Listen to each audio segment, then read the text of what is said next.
आज के बजट में किसानों के लिए भी बड़े ऐलान किए गए।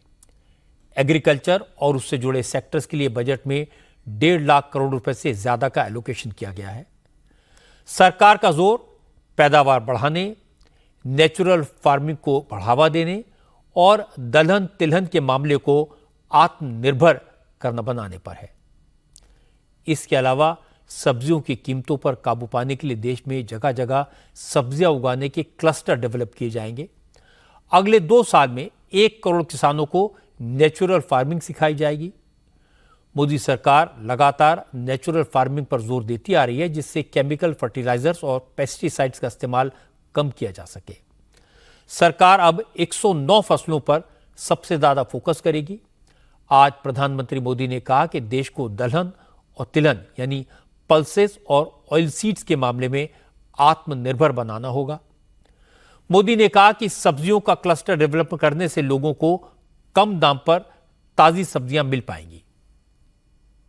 इस बजट का एक बहुत बड़ा फोकस देश के किसान है। अन्न भंडारण के लिए दुनिया की सबसे बड़ी स्कीम के बाद अब हम वेजिटेबल प्रोडक्शन क्लस्टर्स बनाने जा रहे हैं। इससे एक और छोटे किसानों को फल सब्जियों अन्य उपज के लिए नए बाजार मिलेंगे, बेहतर दाम मिलेंगे, तो दूसरी ओर हमारे मध्यम वर्ग के लिए फल सब्जियों की उपलब्धता बढ़ेगी और परिवार के लिए पोषण भी सुनिश्चित होगा।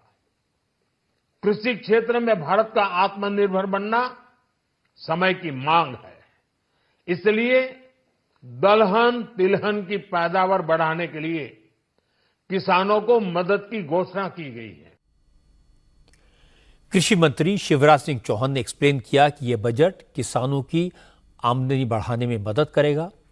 किसानों को ऐसी फसलें उगाने के लिए प्रोत्साहित किया जाएगा जिनसे किसानों को नकद पैसा मिले, तुरंत पैसा मिले। शिवराज सिंह चौहान ने कहा कि सरकार यह इंश्योर करेगी कि किसानों को उनकी फसल का पूरा दाम मिले। उत्पादन बढ़ाना, क्योंकि लाभ तब होगा जब उत्पादन बढ़ेगा। उसके लिए फल सब्जी और अनाज की 109 नई वैरायटी बीज की वो जारी की जाएगी, जो जलवायु अनुकूल होगी और ग्लोबल वार्मिंग के इस खतरे में चाहे ज्यादा तापमान हो या कम पानी हो, अच्छा उत्पादन देंगे। लागत घटाने के प्रयत्न भी इस बजट में हैं। उत्पादन के ठीक दाम देने के लिए एमएसपी पर खरीदी सुनिश्चित की गई है और उत्पादन की लागत घटाने के लिए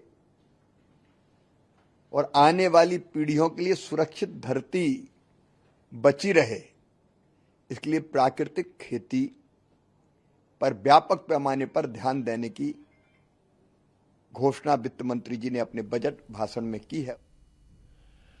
हालांकि किसानों के एक सेक्शन के नेता राकेश टिकैत शिवराज सिंह की बातों से सहमत नहीं है। राकेश टिकैत ने कहा किसानों के लिए जो स्कीम्स लाई गई हैं उससे किसानों को नहीं बल्कि कॉरपोरेट्स को फायदा होगा। टिकैत ने कहा अगर किसानों की हालत सुधारनी है तो उन्हें डायरेक्ट फायदा देने की जरूरत है, न कि इनडायरेक्ट। देखो, बजट दिल्ली के कागजों में उनको ठीक लगता होगा, लेकिन ग्रामीण पृष्ठभूमि पे ठीक नहीं है। इसका ज्यादा लाभ किसानों को नहीं होगा, कंपनियों को जरूर लाभ होगा। जो ऑर्गेनिक और नेचुरल फार्मिंग की बात करिए, वो भी कोई न कोई एनजीओ, कंपनी, कोई संस्था वो इसको लेगी और वो कहेगी कि हम इतने किसानों को खेती करने सिखाएंगे ऑर्गेनिक।